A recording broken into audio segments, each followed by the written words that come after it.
vive se dizendo cristão aí, tem um canal grande. Então esses idiotas úteis das trevas estão exteriorizando a hierarquia satânica que está dominando inclusive todo o sistema religioso no qual a imensa maioria do gado evangélico está inserida.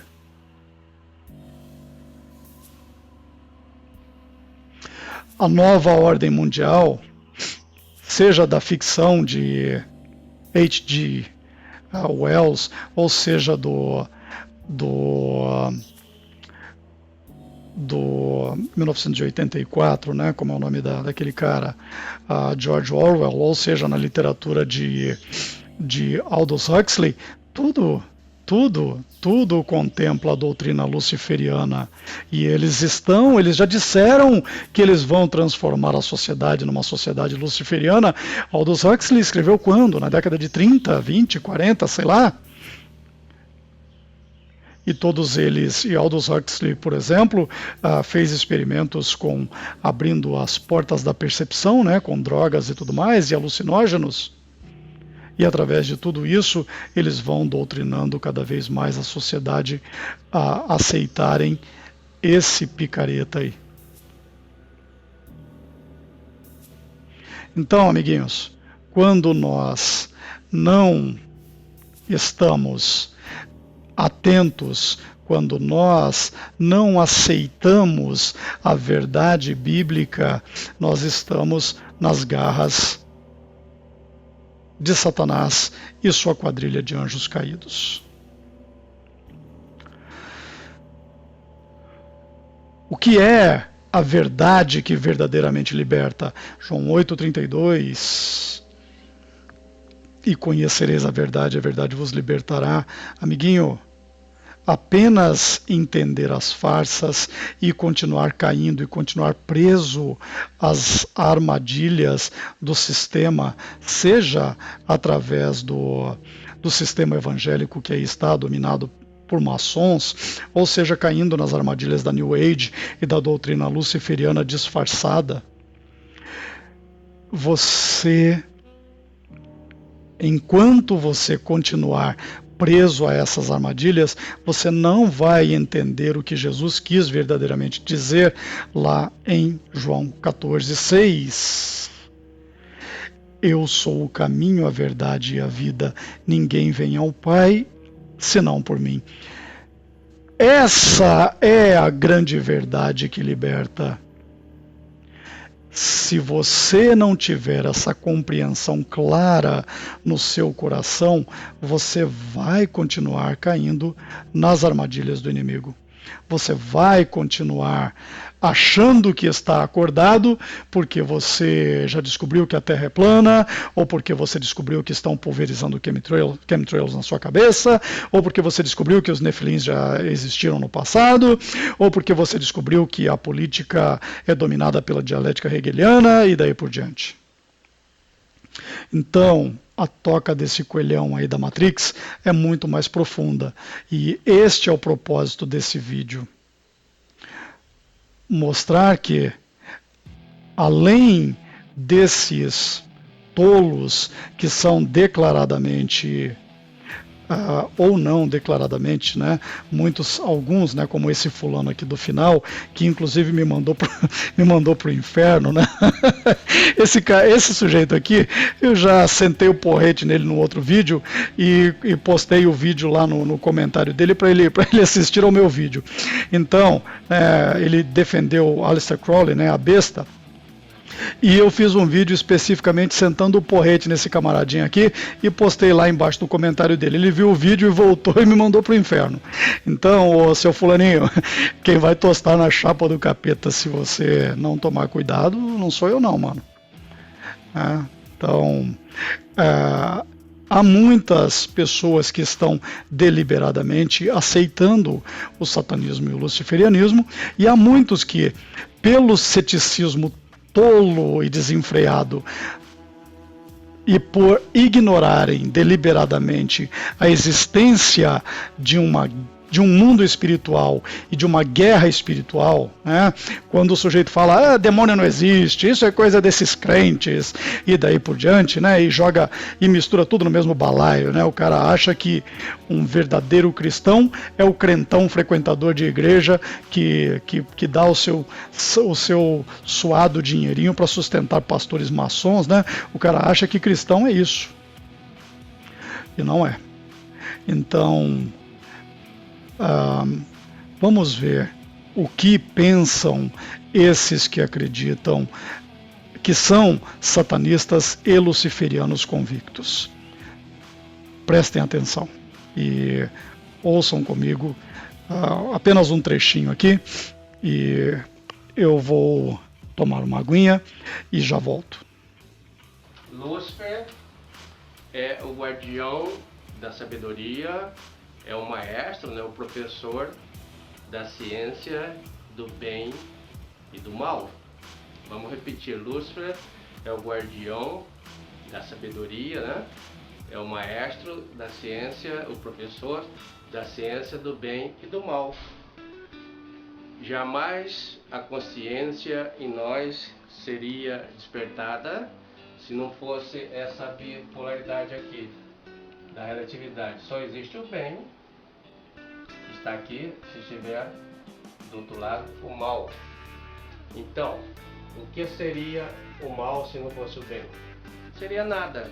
E o que seria o bem se não fosse o mal? Também não seria nada. A função de um é realçar o outro. Então a função da luz é realçar as trevas. A luz só existe porque tem o seu contraste nas trevas, e as trevas por sua vez só existem por causa da luz. Então a gente pode aprofundar filosoficamente. Chega desse lixo aí. Percebem como tudo anda de mãos dadas? Essa é a mesma doutrina da maçonaria, né? A questão da dualidade. Quando você entra num lugar e vê um piso quadriculado de preto e branco, esse é o simbolismo.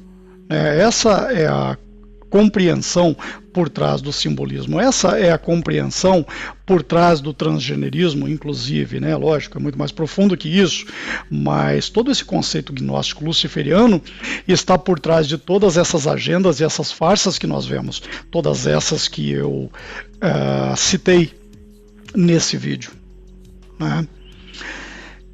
Então, meus amigos, é muito importante nós entendermos que nós vivemos num mundo dominado verdadeiramente pelas trevas e a palavra de Deus é confiável e você não precisa ser um frequentador de igreja para compreender a palavra de Deus e para estar em harmonia com ela e para ser libertado pela verdade, que é o único caminho, a única verdade, a única vida, que é o nosso Senhor Jesus Cristo. Esse vídeo é um alerta, essa transmissão é um alerta, essa conversa que nós estamos fazendo, estamos colocando aqui como uma estreia ao vivo, né? Para você, amiguinho, irmãozinho em Cristo, que está aí me acompanhando ao vivo agora, comentando aí no bate-papo, né? E para você que vai assistir a essa conversa eventualmente na gravação, que vai ficar aí no YouTube, é importante sairmos dessas armadilhas que o sistema nos coloca para nos iludir.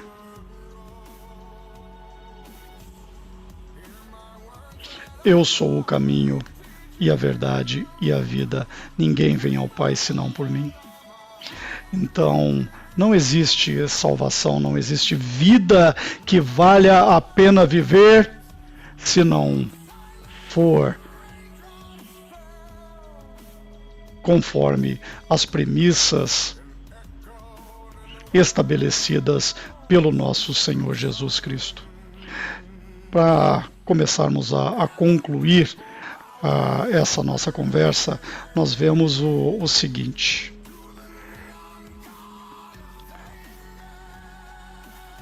Nós vemos, deixe-me voltar aqui um trecho, e vamos ver mais alguns versos aqui, né? Então nós vemos o seguinte: Jesus nos disse: entrai pela porta estreita, porque larga é a porta e espaçoso o caminho que conduz à perdição, e muitos são os que entram por ela, pela porta larga. E porque estreita é a porta e apertado o caminho que leva à vida, e poucos há que a encontrem. Então, amiguinhos, todo esse lixo mundano vai ser contemplado, adorado, idolatrado pela maioria, mas nós não precisamos fazer parte dessa maioria, nós não precisamos ser mais um tijolo nessa parede mundana que conduzirá à destruição.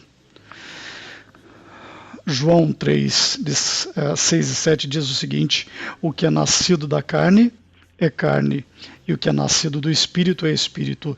Não te maravilhes de ter dito: necessário vos é nascer de novo.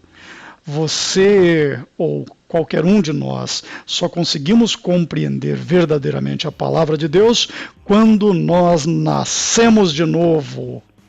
Vale a pena dar uma olhada nesse relato, né, no qual Nicodemos questiona Jesus: mas, mestre, como é que um homem adulto vai voltar ao ventre da mãe e nascer novamente, né?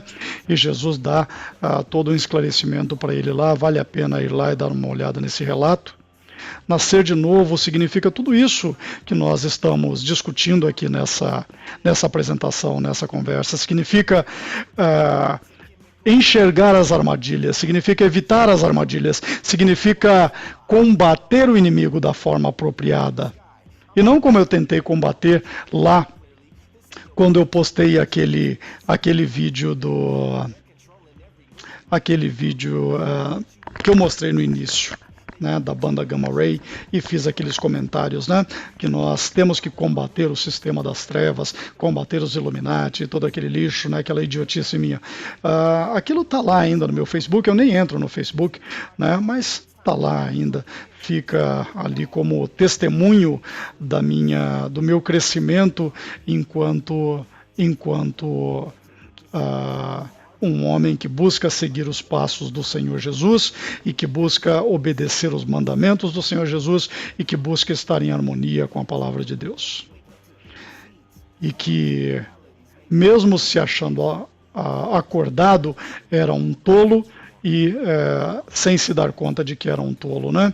Então, é interessante nós compreendermos, né, esse tipo de evolução e aprendermos que é necessário que nós façamos esse desenvolvimento, né? Desconsiderem essa palavra evolução, porque tem uma grande farsa por trás desse termo também, né? Então é importante nascer de novo, amiguinhos. Quando nós nascemos novamente, nós começamos a manifestar os frutos do Espírito. O amor, a alegria, a paz, a paciência, a benignidade, a bondade, a fidelidade. E não importa quão difíceis são e serão as circunstâncias, nós vamos continuar, nós vamos conseguir nos manter, como diz aqui o João Ferreira de Almeida, né? Nós vamos manter a temperança, né? Nós vamos conseguir ter a nossa inteligência emocional e nós vamos evitar aquele tipo de comportamento mundano, todo descrito aqui no livro de segunda epístola de Paulo a Timóteo, né? Segunda carta de Paulo a Timóteo. Então, nós devemos evitar esses traços de personalidade luciferianas, que são o reflexo da personalidade do picareta que está dominando através das trevas, de Satanás e sua quadrilha de anjos caídos, demônios e criaturas híbridas que dominam tanto a partir de de uma esfera, de uma dimensão espiritual, quanto a partir dos seus minions no nosso mundo natural. Então, seguindo adiante e concluindo, começando a concluir, né? Lucas 9, 23, e dizia a todos: se alguém quer vir após mim, negue-se a si mesmo e tome cada um a sua cruz e siga-me. O que significa isso? Significa que servir a Deus e seguir os passos de Jesus vai impor dificuldades. Pessoas nos perseguirão, pessoas tentarão nos dissuadir, pessoas podem ser agressivas e podem nos atacar por conta das nossas convicções e do nosso comportamento. Mas nós devemos nos manter firmes. Lucas 9, 24 e 27 diz o seguinte: porque qualquer que quiser salvar a sua vida, perdê-la-á, mas qualquer que por amor de mim, de quem? De Jesus, perder a sua vida, a salvará. Porque que aproveita o homem granjear o mundo todo, perdendo-se ou prejudicando-se a si mesmo, porque qualquer que de mim, das minhas palavras, se envergonhar, dele se envergonhará o Filho do Homem, quando vier na sua glória e na do Pai e dos santos anjos. E em verdade vos digo que, dos que aqui estão, alguns há que não provarão a morte até que vejam o reino de Deus. O reino de Deus está estabelecido desde a ressurreição de Jesus, né? Nós contemplamos o reino de Deus em nós mesmos, porque nós somos o templo de Deus. E Revelação capítulo 20, né, que eu já mostrei mais cedo, mostra que o quadrilheiro, o picareta, que está aí dominando a narrativa e está enganando a tantos, será não destruído, mas será lançado no lago de fogo, juntamente com seus minions, e tostará eternamente. Então, amiguinho, cuidado para não idolatrar, cuidado para não adorar, cuidado para não servir a um perdedor. E é isso que a maioria está fazendo. Sabendo ou não, a maioria está idolatrando ao falso Deus, ao Deus desse sistema de coisas, aquele que está iludindo a tantos e enganando a tantos com tantas mentiras, tantas farsas, com tantas agendas abomináveis, com tantas enganações, porque o mundo, esse sistema, ainda está dominado por ele, até o retorno do nosso Salvador, o nosso verdadeiro Messias, o nosso Rei dos Reis, Senhor dos Senhores, o nosso Senhor Jesus Cristo. Então, é essa a mensagem que eu gostaria de compartilhar hoje com cada um de vocês, novamente aos novos inscritos do canal, aos que chegaram